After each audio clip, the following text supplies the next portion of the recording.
If anything, they should all step aside until they give us the full lists of these people. For those who are saying Honorable Duale should step aside, I don't know what I'm going to step aside. Terror cracks Jubilee. MPs now want Duale out.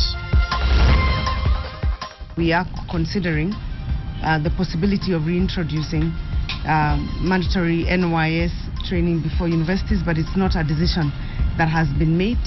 A decision of that magnitude can only come from Parliament. Don't even think about it. CORD warns over proposals for mandatory NYS training. High-tech healthcare, machine that kills serious pain in 2 minutes flat.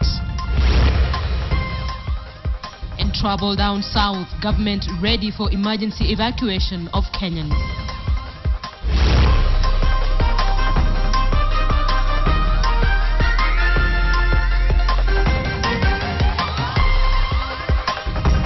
Our sign language interpreter is Meresha Owiti. Thank you for joining us. Now, name the Al-Shabaab financiers or quit. Well, that is the call Jubilee members of Parliament are making to their majority leader Aden Duale over what they termed as holding vital information on war against terror. The leaders, who included TNA National Chairman Johnson Sakaja, are questioning why the Northeastern leadership want 30 days to name Al-Shabaab financiers. Aaron Ochieng begins our bulletin from Parliament.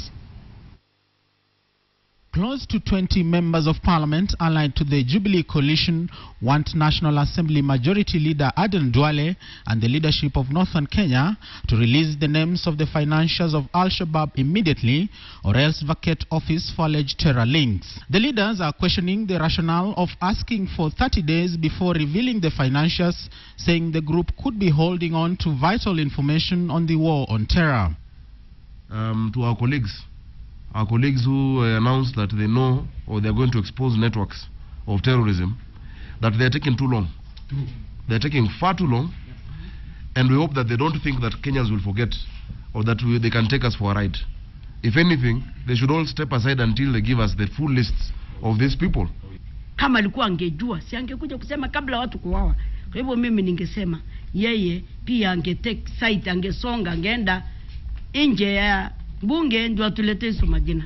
The MPs have also rejected government's call for amnesty for Al-Shabaab recruits, saying they should be punished. Times like this, negotiations and clemency are very alien terms. We are hearing about clemency, we are hearing about negotiations. Those are administrative actions that we don't want to buy and we don't want to understand because they have no place. The enemy either surrenders or is vanquished. But in a quick rejoinder, Majority Leader Aden Duale dismissed calls for his resignation, saying the war on terror should not be used to settle political scores. So those who are saying Honorable Duale should step aside, I don't know what I'm going to step aside for. The leader of majority of the National Assembly is the position of the Jubilee coalition.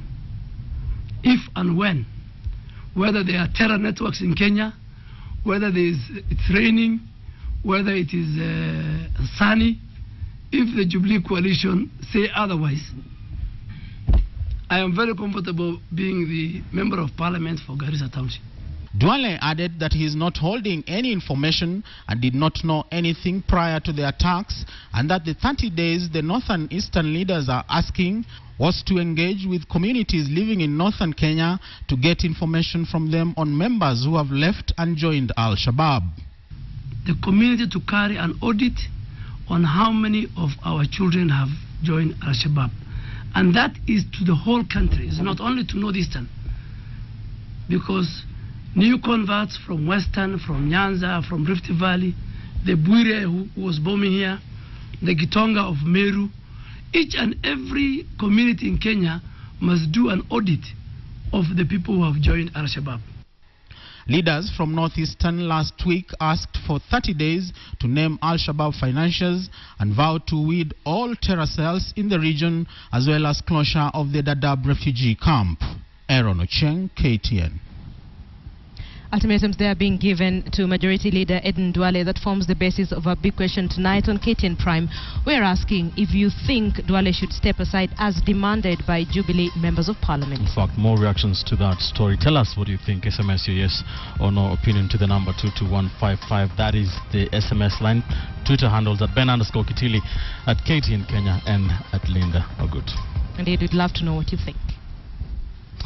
Mohamed Mahmoud Elias Duliadin is one of the most wanted men for masterminding the Garissa University College terror attack. Posters with his face and a bounty of 20 million shillings have been circulated in various media. He isn't the only one, but many still cannot recognize or remember those wanted by the authorities. Tonight we ask, are you paying attention to the faces that could bring terror to your doorstep? Take a look. December last year, Mohamed Mahmoud Kuno Elias Duliadin was wanted for terror. He still is. But even though there were and are posters of him online, on the papers, television and word of mouth, there are those who cannot recognize him. Picha naona ni ya Gaddafi. So I haven't seen him. Doesn't look familiar. The name is Mohamed Mohamud, and he's being so called the leader of Al-Sab. It's easy to recognize the features of the woman known as the White Widow. Samantha Lithwaite. She reminds me the West Gate attack. Behind every crime, behind terror, there is a name and there is a face. There's a very thin line between recognizing these faces and remembering them. There is a silent reminder of the faces of terror in Mombasa. Very few are willing to talk about these faces. Hizi picha za hawa washukiwa wa ugaidi zinazowekwa katika mitandao au katika street ambazo tunaziona zimebandikwa kwa wale wenyewe washukiwa, wakiziona wajue wanatafutwa. Watu wengi sana hawajaziona. Tuseme sasa in town washaweka kwa WhatsApp, kwa Facebook, lakini wale wa mashambani wataziona wapi? Mtu tuweza onana hivi na nikaja muona baada kama miezi 2-3 nikawa simjui. Kwa hizo ile picha sione kama kuna kitu inaweza saidia. According to security expert Mwenda Mbijiwe, the wanted posters are a good idea. The problem is not the message, he says. The frequency in which the message is passed is neither aggressive nor enough. The police or the people, maybe the Minister of Interior, should even pay for adverts on this. Run them in the local media for 3 months, 6 months. Every day, run them.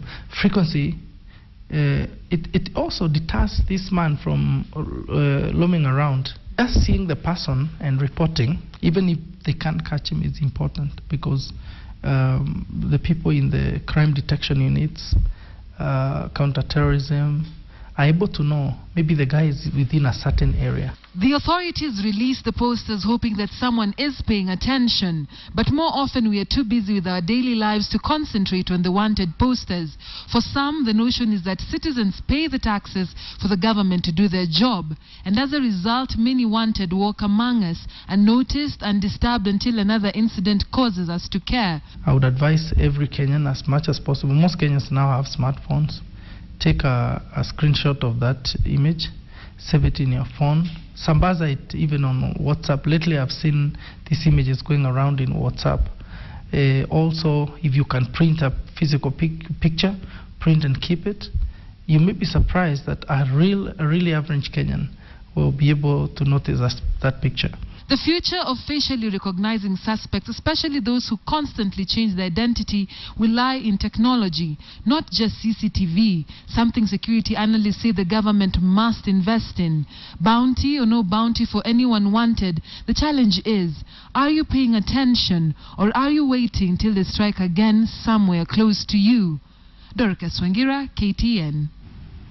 Pertinent questions there being asked in the war on terror. Let's now take you to Mandera County, where residents woke up to news that the raging floods there had swept away a public service bus that was heading to Nairobi. 4 people died in the incident. Betty Callow has the details. Death came in the morning for 4 people when this bus they were traveling in was swept away by floods. It is said that when the driver of the bus approached River Gadudia, which is seasonal, he erroneously chose to cross it. However, when he was almost getting to the other side, the floods became too strong. According to eyewitnesses, when the bus came to a stop, 1 person drowned when passengers were trying to get out through the windows and door. Another body was reportedly found in Aresa, a few meters from the scene. The Kenya Red Cross, which was on site, rescued all the other passengers, most of them now admitted at Ramu Hospital with minor injuries. The bus from Makar Company was the only one from Mandera heading to Nairobi today. Other companies are said to have kept off the roads following heavy rainfall in the region. Betty Kyalo, KTN. Right, the devolution Cabinet Secretary Anne Waiguru has been warned against making any rash decisions on the proposals to introduce mandatory National Youth Service training for Kenyan youth. Now, the warning came from parliamentarians a day after the Cabinet Secretary said many stakeholders were approaching her with the proposals following the recent terror attack on the Garissa University College. We are considering the possibility of reintroducing mandatory NYS training before universities, but it's not a decision that has been made. It's proposals that we have had, both, as you heard, from the Parents Association and various stakeholders, including the Kenyan public. And so once it is considered, we will be able to communicate officially. But yes, it's a proposal that we have had, and we are considering it. A decision of that magnitude can only come from Parliament. It cannot be a pedestrian roadside pronouncement by a minister in government. We want to ask the Jubilee regime whether we have gone back to the bad old days where decisions of government are made at funerals, at parties, at weddings, and at small meetings which do not carry the necessary weight for such decisions to be made. We are appealing to them to be more constructive in their criticism. They are criticizing the Minister for Devolution, Anne Waiguru, for the measures that she has announced. But what we like to hear from them is, if the war is not good, what is better? If the training of our youth to strengthen security is not good, what are they proposing as an alternative? Because it's not going to always say this is bad, what is good.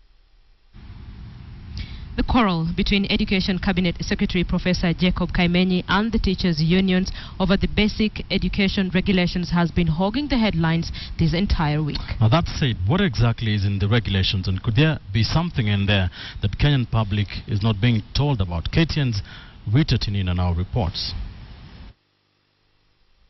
The Cabinet Secretary for Education don't play with fire. They train us leftist station. The new basic education regulations are the latest battlefront between the Ministry of Education and teachers' unions over a provision that the unions insist give the Cabinet Secretary powers to discipline school heads. The contentious regulation states that where any impropriety is established on the part of a head of an institution, the Cabinet Secretary shall revoke the designation of such head of institution as the accounting officer and request the Teachers Service Commission for a replacement. The contentious provision is just one in a raft of measures in the basic education regulations. The late Kimani Nganga Maruge caught the attention of many in the year 2004 when he enrolled in Class 1 at the Kapkenduiwo Primary School in Eldoret at the age of 84. He earned himself the Guinness World Record as the oldest person to start primary school. Many other old pupils have since taken the cue from Maruge. But now those above 18 years and seeking education will not be admitted to ordinary primary schools.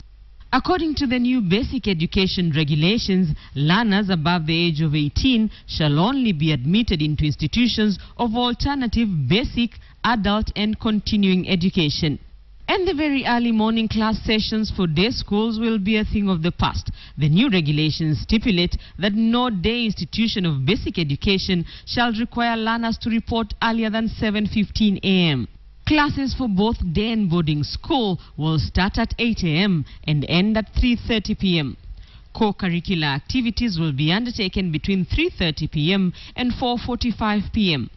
Boarding schools will have self-directed activities between 5 p.m. and 7:30 p.m. on Mondays to Fridays, while preps will begin at 7:30 p.m. and end at 9:30 p.m. Learners will be expected to get some rest between 9:30 p.m. to 6 a.m. The new regulations set the minimum age for admission into a primary school at 6 years. Learners transiting from pre-primary to a public primary school will now not be required to do any entry examination, undergo an interview, or pay any admission fee. And pupils' admission into secondary school will now not be dictated by their KCPE results. The new regulations state that learners who have gone through primary school shall be eligible for admission to a secondary school, regardless of their scores in the summative evaluation of their primary education. No public school shall issue alternative fee structures other than those approved by the Cabinet Secretary, and no institution shall prescribe a specific supplier of school uniforms or any other materials for the parents or guardians. In case of mass indiscipline, which is defined as unlawful demonstration, boycott of classes or meals, destruction of school property, or invasion of other institutions, shopping centers, or homesteads, a school head may declare the institution closed and students held back from attending school for a period not exceeding 2 weeks. The new regulations outline several security measures, among them that all doors should open to the outside and windows should not have grills. The rules, the regulations that we read the other day, they are fantastic regulations. Teachers' unions want the Gazette notice on the regulations withdrawn and are threatening to call a strike when schools reopen if that does not happen. But the Education Cabinet Secretary is standing his ground. Rita Tinina, KTN. Interesting. Now, Nairobi County Governor Dr. Evans Kidero was today grilled by detectives from the Ethics and Anti-Corruption Commission over procurement irregularities at the City Hall. Kidero was also questioned over allegations of attempting to defraud Mumias Sugar Company 280 million shillings in legal fees for services not rendered during his tenure as Managing Director of Mumias Sugar Company. Patrick Amimo has the details. 9 in the morning at Milimani Road. Nairobi Governor Dr. Evans Kidero left the comfort of his official limousine to join supporters on foot as he went to the Anti-Corruption Commission head office. He was going to record a statement with detectives over graft allegations leveled against him. He was received by Director of Investigations Abdi Mohammed. Outside the building, a contingent of anti-riot police officers kept vigil to monitor the crowd and neutralize any attempts to disturb law and order. Kidero was grilled over signing of cooperation agreement with Beijing Municipal Commission of Transport and Fortune Motor Company for Nairobi Public Transportation System Improvement Program. The deal was to cost 4.6 billion shillings. Kidero says no county funds have been committed as a result of that agreement. Kidero also denied signing another deal with Diamond Coaches for a mass transit system. Kidero was also questioned over claims that he colluded with suspended Lands Cabinet Secretary Charity Ngilu to defraud an Ethiopian national of a 2-acre piece of prime land worth 800 million shillings near State House, Nairobi. Last week, Ngilu told the commission the land belongs to government, though some people with fake title deeds have laid claim to it. Kidero has also been mentioned in the controversial 134.4-acre piece of prime land in Karen worth 8 billion shillings, and detectives grilled him over the same. Troubles at Mumias Sugar Company came to hound Kidero. Detectives questioned him over the KPMG audit report that alleges he paid Ogenda and company advocates 280 million shillings as legal fees for services not rendered. Kidero denied the claims. About payment of 280 million to one advocate, and they even laughed about it that 280 million is a substantial sum. If it moves, it will leave a big hole where it is. And so far, I don't think they've been able to get that hole. Kidero becomes the first governor to record a statement with detectives at the Anti-Corruption Commission.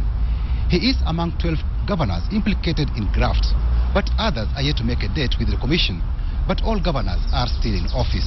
Some members of the National Assembly's Public Accounts Committee, led by former Vice Chair Cecily Mbarire, were also summoned to the commission to shed more light over claims that they received a bribe of 1.5 million shillings each from suspended Defense Principal Secretary Mutai Iringo.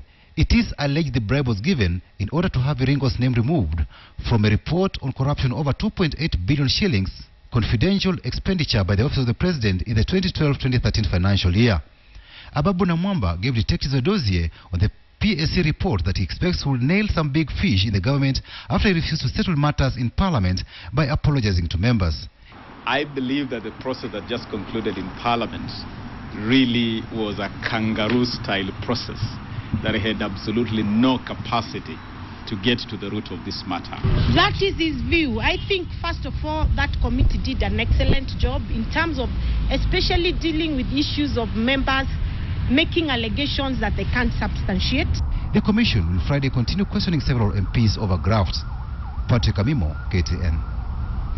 Thanks for staying with us. So tonight, members of Parliament allied to Jubilee are giving an ultimatum to their colleague and leader of majority in the National Assembly, Aden Duale, to either name the financiers of Al-Shabaab or quit.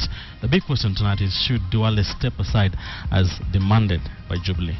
Alright, a Real Star says, no, Kenya is bigger than just one Duale. Adam Nyaga on Twitter is asking a question: are you making it easier or harder for the radicalized guys to come forward by victimizing Duale? Finally, Coco Felix says Duale should not step aside until thorough investigations are done. Thank you for staying with us here on KTN Prime. We take a quick break. Don't go too far. We'll be back shortly.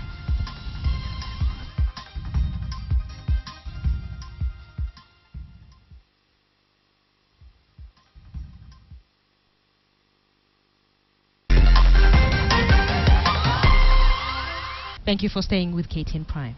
Let's now move to a story that is causing ripples across the globe. The Kenyan government says it is monitoring the welfare of Kenyans in South Africa following widespread attacks against foreign nationals and their property in several cities and towns in South Africa in the past 1 week.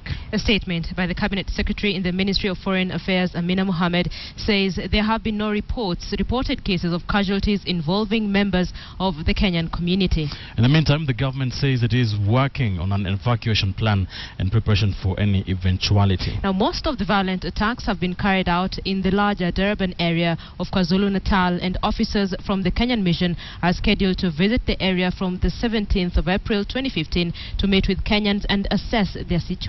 According to the Foreign Affairs Ministry, there are about 400 Kenyans in the central business district of Durban and an additional 300 students and lecturers in KwaZulu-Natal University.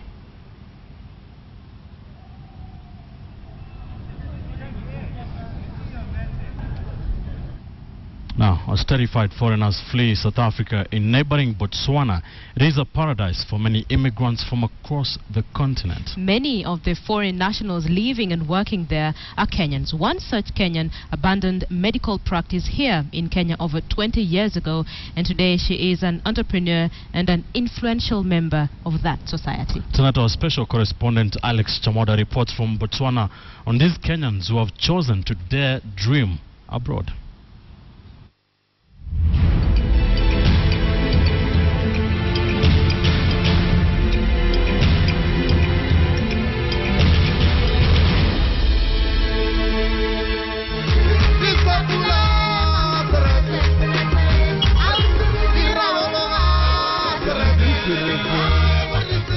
Rachel Wangeshi Muraya was 29 years old when she quit her job as a nurse at the Nairobi hospital in 1994 to join other nurses who are trooping to Botswana for greener pastures.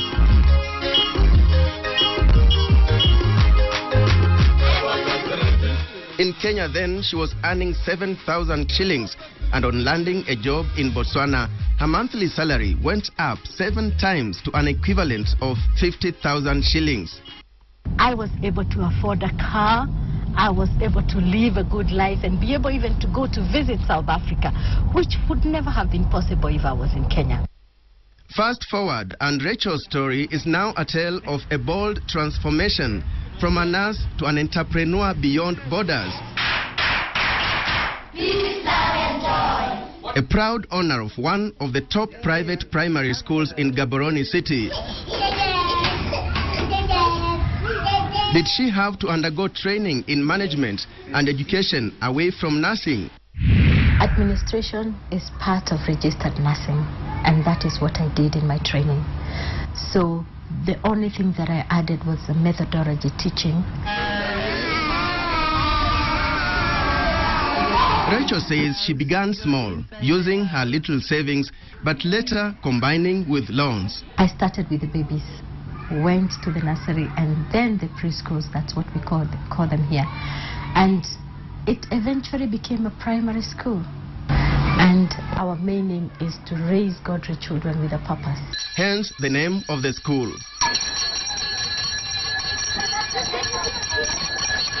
The school has at least 1,000 children.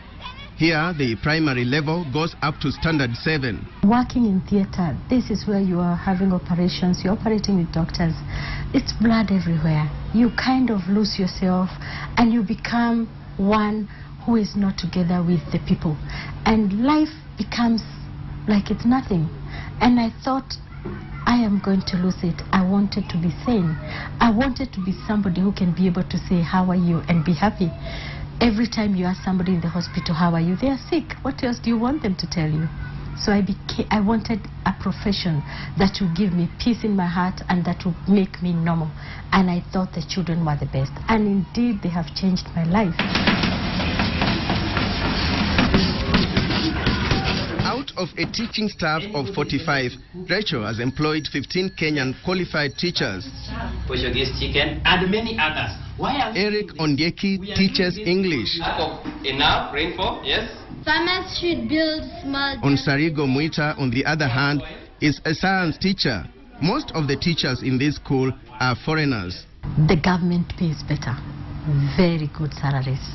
A government teacher in Botswana very rarely will leave the government to come and work in the private schools. A Kenyan teacher who earned about 10,000 shillings in Kenya now takes home the equivalent of about 50,000 shillings, including allowances, after joining this school. My starting salary for the daycare centers is about 2,500. That's 25,000 Kenya shillings. I have a school in Kenya, in Nakuru. The salaries are very low. I get very worried. How are they going to live?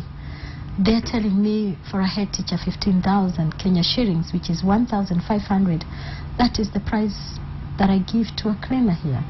The local currency, known as the pula, is far much stronger than the shilling. 1 pula is equal to roughly 10 shillings. Botswana, with a population of about 2 million, depends mainly on proceeds from diamonds to run the economy, and the public service is well taken care of thanks to prudent management of resources. Teachers or nurses or doctors' strikes over salaries are rare in Botswana, but common in Kenya. No, it's the government to pull up and pay the teachers well, because the Kenyan government has more resources than the Botswana government. However, not all is negative for Kenya. Kenya definitely has got very high education standards. If you leave Botswana with your child with an A grade from Botswana, it becomes a B in Kenya. And Kenyan teachers looking for greener pastures may ask, is there room in Botswana? Botswana has a lot of opportunities, but the only problem is the resident permit and the work permit. You have 90 days in any country to be able to do your paperwork, and if you don't get a residence permit or work permit within that time, it becomes very difficult because you really have to get out of the country. But the opportunities in Botswana are many. I personally, as we speak, I don't have any space for anybody. So if anybody comes today, I don't have a space for a teacher because I am full. Many Kenyans are able to excel abroad even without forfeiting their Kenyan citizenship. Most of us, when we are here, our aim is to develop home. We are able to buy plots and we are able to build. By the time we come out of here, because one day we shall bed up going back home, not now, but at least when we become a little bit old, we do not want to go home and beg. Statistics indicate that there are over 3 million Kenyans in the diaspora. Those who are registered with the High Commission in Botswana are 5,000. Statistics further indicate that Kenyans living abroad send home annually over 200 billion shillings.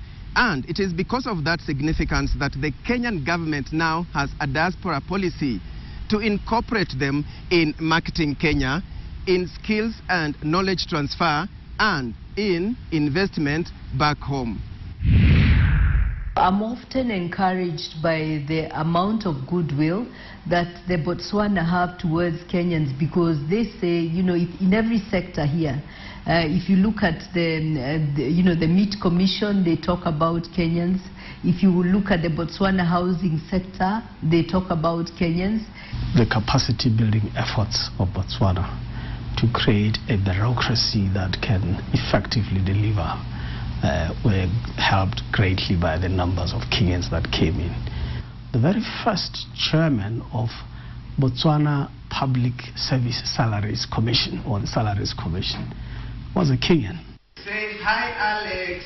Hi. Once upon a time, Kenyans who left the country for greener pastures abroad were vilified as being unpatriotic and contributing to brain drain. But now, the story has changed to that of brain gain when Kenyans excel abroad as their achievements are felt back home.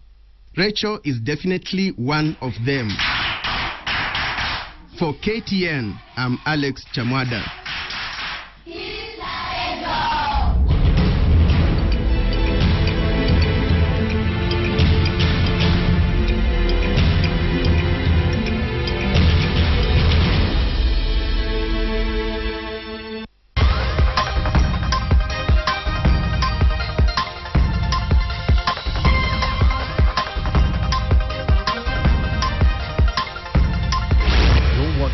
KTN Prime.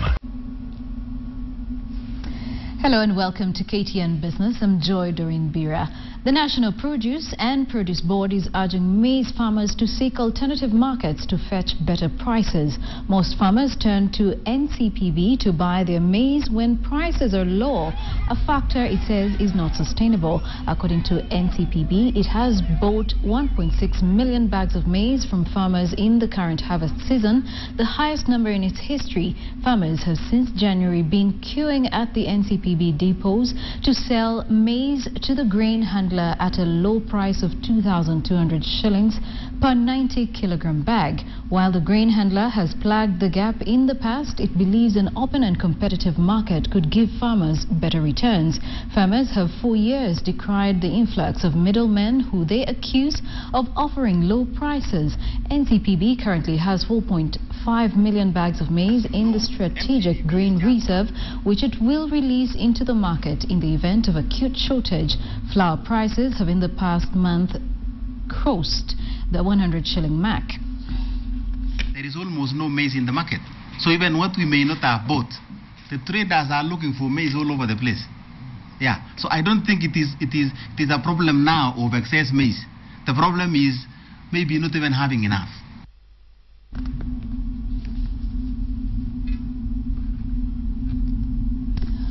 And over the last 3 days, the country's focus has been on the performance of the shilling. And with the shilling slipping to levels last seen in 2011, the Central Bank of Kenya has been quick to point out that it was ready to intervene to prop up the local currency. But just what is ailing the local unit? As Adelaide Changole reports, the shilling is besieged with local and international pressure, creating the perfect storm for the downward spiral of the shilling. Tea, coffee, horticulture and tourism have traditionally been Kenya's key foreign exchange earners. However, declining commodity prices globally and the issuance of travel advisories, which has crippled the country's tourism sector, has dampened these forex inflows. And now the chickens are coming home to roost. On the agribusiness side, we're not exporting the same number of volume when it comes to things like tea and coffee. And then also international prices for these key commodities are not very favorable currently. The global dollar strength continues to infiltrate not just the Kenya shilling but the general emerging markets and the frontier markets. This has created the perfect storm that has seen the shilling depreciate from 86 shillings and 90 cents last year to 93 shillings and 50 cents, levels last seen in 2011 when the shilling hit the historic low of 107 shillings to the dollar. Generally the trend is still very bearish, and I think 95 is well in sight by mid-year. The slide is in line with forecast from the International Monetary Fund, which had previously stated that the shilling was between 5 and 10% overvalued. This would put the true value of the shilling anywhere between 96 and 100 shillings to the dollar. Current account deficit, which is not narrowing, it's still expanding. If we look at the fiscal deficit, there's also still fiscal deficit when it comes to the balance of the government budget. And then, as we said, the outflow of exports is not volume-wise and value-wise is not increasing. But unlike in 2011, when the CBK sat out of the melee and watched as the local unit lost value, this time the bank is being proactive. On Tuesday, the bank released a statement saying it was keeping a close eye on the unfolding situation and would use appropriate monetary policy instruments to minimize volatility of the shilling exchange. And today the bank sold 7 billion shillings worth of dollars to support the shilling. The fact that they've called to know whether banks can take up some dollar, whether there's a genuine need for dollars, so they supply to some banks, then makes most players cautious. Whatever the pressure, however immense it gets, I don't think they'll let it go beyond 100.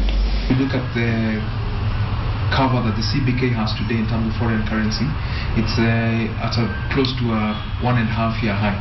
This is primarily because of the Eurobond sales. So it means that the CBK has more firepower to intervene against the shilling depreciating further. However, given the IMF's prediction that the shilling was overvalued, is this intervention necessary? The balancing of the shilling would have happened fairly quickly if we had that strong export base. But because we are a net importer, then there needs to be some other form of intervention to avoid it depreciating. But given the pressure that will come from the low commodity prices, depressed tourism numbers, a strengthening US dollar, rising US interest rates that could lead to capital flight back to the US, and higher crude oil prices that should translate to higher fuel prices, just how far can the CBK go to maintain the shilling at this level? We have adequate reserves, as a central bank would say, but how sustainable they can keep injecting dollar liquidity in the market without significantly affecting the foreign reserve position is, I think, the big question. I think the objective now will just be to manage it for a short period of time and hope that any existing current pressures on the shilling will reduce. Adley Changole, KTN Business. Away from the shilling, electronics manufacturer Samsung has revealed plans to introduce its credit card-supported mobile payment service, Samsung Pay, in Kenya in the coming days. The firm says that it is in talks with financial service providers and the Central Bank of Kenya to see how the service can be integrated in the sector, but adds that the Kenyan financial system is not yet ready due to inexistence of flawless credit referencing system capturing address, billing and residential identification data for users. Samsung revealed this during the launch of its two latest smartphone devices, the Galaxy S6 and Galaxy S Edge, which will retail in the Kenyan market starting tomorrow at a price range of between 70,000 and 90,000 Kenya shillings. The iPhone 6. We believe the S6 and the S6 Edge is a fantastic product. We listened to the consumers, we listened to people's voice, and we were looking at what they're looking for in a device. And we went back and did our research and development and brought in our technology and innovation together. We've seen a peak in sales, higher sales. When we launched S5, we still did pre-orders. We've generated almost 2 times the pre-orders we did in the S6, when the product is actually more expensive. The products range from 70,000. We launched S5 at 65,000. So it means that the consumers want aspiration. And on to matters agriculture. Farming of new varieties of French beans is on the rise in Nyeri County as farmers seek to earn better returns. Farmers have turned to a purple and yellow variety of French beans that much sought after in the export market. KTN's Karen Derry met with one such farmer and brings us this story. The greenery in the sprawling French bean farm in Madeira, Nyeri, is captivating. What is unusual about these French beans, at least to a layman's eyes, is the color. Whoever thought that purple French beans existed? We too were amazed to catch a glimpse of the purple French beans. On the other part of the 4-acre farm, yellow French beans thrive. But what led Patrick Mwai to diversify and farm different varieties of French beans? Hizo mishiri ya purple na ya yellow sana sana ni ya export. Ni ngumu sana hata uione kwa market ya hata kama ni Nairobi, ni ngumu sana uipate huko. Inakuwa ni export. The 5-year-old Mwai from Gadeho village is an exotic French beans farmer. He cultivates them purely for export, where he fetches between 70 to 100 shillings per kilo, as opposed to the 30 to 60 shillings a kilogram of ordinary French beans fetch. He works directly with an exporting firm which provides him with a market for his produce. Sababu broko unaweza pata hata na kununulia 20 shillings per kg. Lakini sisi hiyo ni bahati kwa wale wanapata mtu direct ambaye ana export. During the World Cup in Brazil last year, the demand for the exotic French beans for export was so high that Mwai and a few other farmers cultivating this type of French beans had a difficult time meeting the demand. Okay, wakati wa World Cup Brazil, kama sasa mishiri ilikuwa imeongezeka kutoka 60 kwenda 70. Na ukihesabu 60, 10 shillings by 100, that is 1,000. On average, Moi makes 100,000 shillings during the French beans season. To sustain the farm, he also farms passion fruits as well as keeping cows for dairy. The farmer can literally smile all the way to the bank. The catch, however, is that the farmer has to find ready market for his produce because more often than not, brokers take advantage of the hapless farmer. Carol Derry, KTN, Madeira, Nyeri.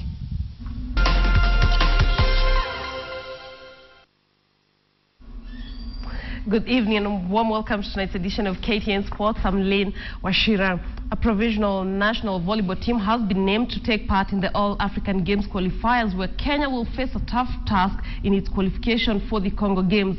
They will play African giants Egypt, Uganda and Ethiopia.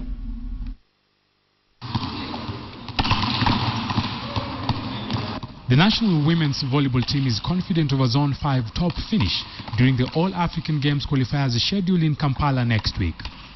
The Kenyan queens of volleyball have been pulled alongside bitter rivals Egypt, hosts Uganda and Ethiopia in the campaign to secure one of the two automatic qualification slots for the All-African Games in Congo-Brazzaville in September. And that's a tie they believe they are up to. The team is now more motivated than ever before, and I want to assure you that the performance that we are going to give from this time round is going to impress everybody.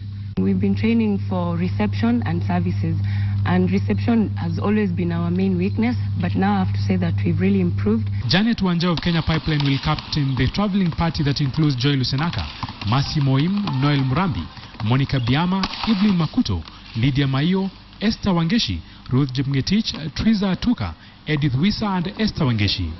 Joy Lusenaka and Triza Atuka will be making their first senior outing, and they remain eager to sparkle. Najua nitacheza vizuri juu sina uoga.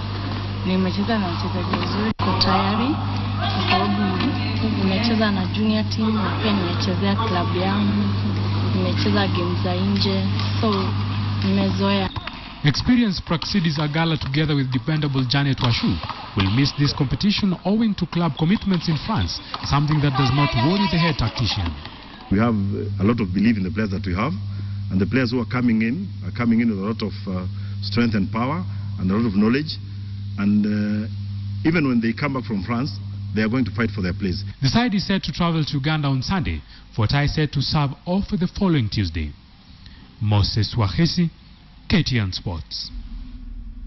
Two-time world champion Abel Kirui will be hoping to bag his first major marathon title when he makes his maiden appearance at the 2015 Boston Marathon on Monday. Kirui will be among other 40,000 runners set to take on the historic course under cool and potentially rainy conditions. The historic Boston Marathon course is expected to treat runners to cool and potentially rainy conditions when the 119th edition of the race gets underway on Monday. Two-time world champion Abel Kirui will be among the 40,000 runners that are expected to line up for the race. Kirui will be making his maiden appearance in Boston, where he hopes to also bag his maiden major marathon title that has forever eluded him. Of course, I am like this year. I need to run like now when I'm preparing for Boston. Boston is, though it is a challenging course, but I was thinking, to my shame now, I am thinking to run my best time. His major marathon participation has been thwarted several times by nagging injuries. His best performance remains a second-place finish at the 2007 Berlin Marathon, where Haile Gebrselassie set a new world record. You remember one time in London, I was in good shape. All of a sudden, I had a chest problem. And then last year, I was in an incredible shape now, 2013. And I got an injury, stress fracture. So it is like challenges, you overcome challenges when you are preparing for this world match sometimes. And if you are lucky to go through, then you praise God. Raise the muscles like this, you see? Kenyan field lined up, Kirui will have an uphill task as he will join past winners in Boston who include Wesley Koril, Ethiopia's Lelisa Desisa and defending champion Meb Keflezigi. Former world record holder Patrick Macau will also be participating. Kirui is hoping to stay injury-free as he acknowledges that his vision this year goes beyond the Boston Marathon. In a world where the race against the clock is getting faster and faster, and with some athletes running under 2 hours and 3 minutes, Kirui's personal best time of 2 hours, 5 minutes and 4 seconds does not bother him. And although he would love to lower that, the World Championships in Beijing remain his priority. This is the thing which is actually creating me even sleepless nights, because then I need to keep Kenya history. I need to run the #1 with 3 coldly not consecutive, because I got an injury. Having been in the world of marathon running for close to 10 years now, Kirui has a word for athletes falling into the doping trap for quick cash. You practice, you train, you go for it. This is a very good money. I am an example from a family where I finished the school with 1 cow. I remember I was seeing only 1 cow in my family.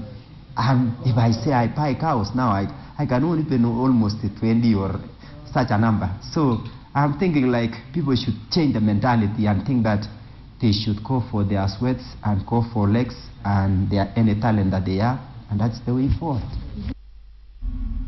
All the best to Abel Kirui. And moving on, Lindsay Stars maintained their winning streak with a 3-0 thumping of Muhoroni Youth in a first Kenyan Premier League match at Afraha Stadium in Nakuru. John Makwata drew the first blood for the Soldiers in the 4th minute for the opener. Makwata was on the mark again in the 40th minute, beating Muhoroni Youth custodian Alan Owini for the Soldiers to make it 2-0. Jerry Wanyama should have scored a consolation goal for the Sugar Millers in the dying minutes after he was put through by Masita, but his shot went wide. Muhoroni Youth coach Francis Baraza attributed their loss to the 2 early goals by the Soldiers. And Pauline Ayako and Billy Muteti won in their respective swimming categories. Elsewhere, Laser Hill Academy from Metropolitan hammered Mau Simoto 58-3 to book a semi-final berth in rugby as the Brookside National Secondary School games at Nakuru Boys High School entered day 3. Brookside Kenya Secondary School Sports Association highlights in association with Brookside Dairies. Brookside, nurturing sporting talent and academics. Laser Hill faced Kakamega High School, who emerged runners-up in Pool A with 7 points from 3 matches after being forced to a barren draw by Menengai on Wednesday. In the other semi-final clash, Maseno School locked horns with Kangaroo Boys. Maseno emerged runners-up in Pool B with 6 points from 3 matches behind Laser Hill Academy, who topped with maximum 9 points from 3 matches. Earlier, Kakamega, who had defeated Kangaroo Boys 13-7, while Menengai High School overcame St. George's 27-5 in the Pool A matches. In swimming, Pauline Ayako of Abdias clocked 3 minutes 56.45 seconds to win the first heat of the girls' individual 200 meters medley. That included fly, backstroke, breaststroke, and freestyle. Catherine Chebet of Mao was second in 4 minutes 12.64 seconds ahead of Dennis Johnson of Lake Region. In the boys' 200 meters individual medley, Billy Muteti of Coast won the first heat in 2 minutes 42.11 seconds, followed by Abanaj Shah of Metropolitan in 2 minutes 54.89 seconds. In the second heat of the same race, Emmanuel Ndonga of Metropolitan won in 2 minutes 39.60 seconds ahead of Ali Muhammad of Coast. Simon Peter of Mao in 3 minutes 17.22 seconds of start. The swimming championships was held at Kabarak University. Hassan Juma, KTN Sports.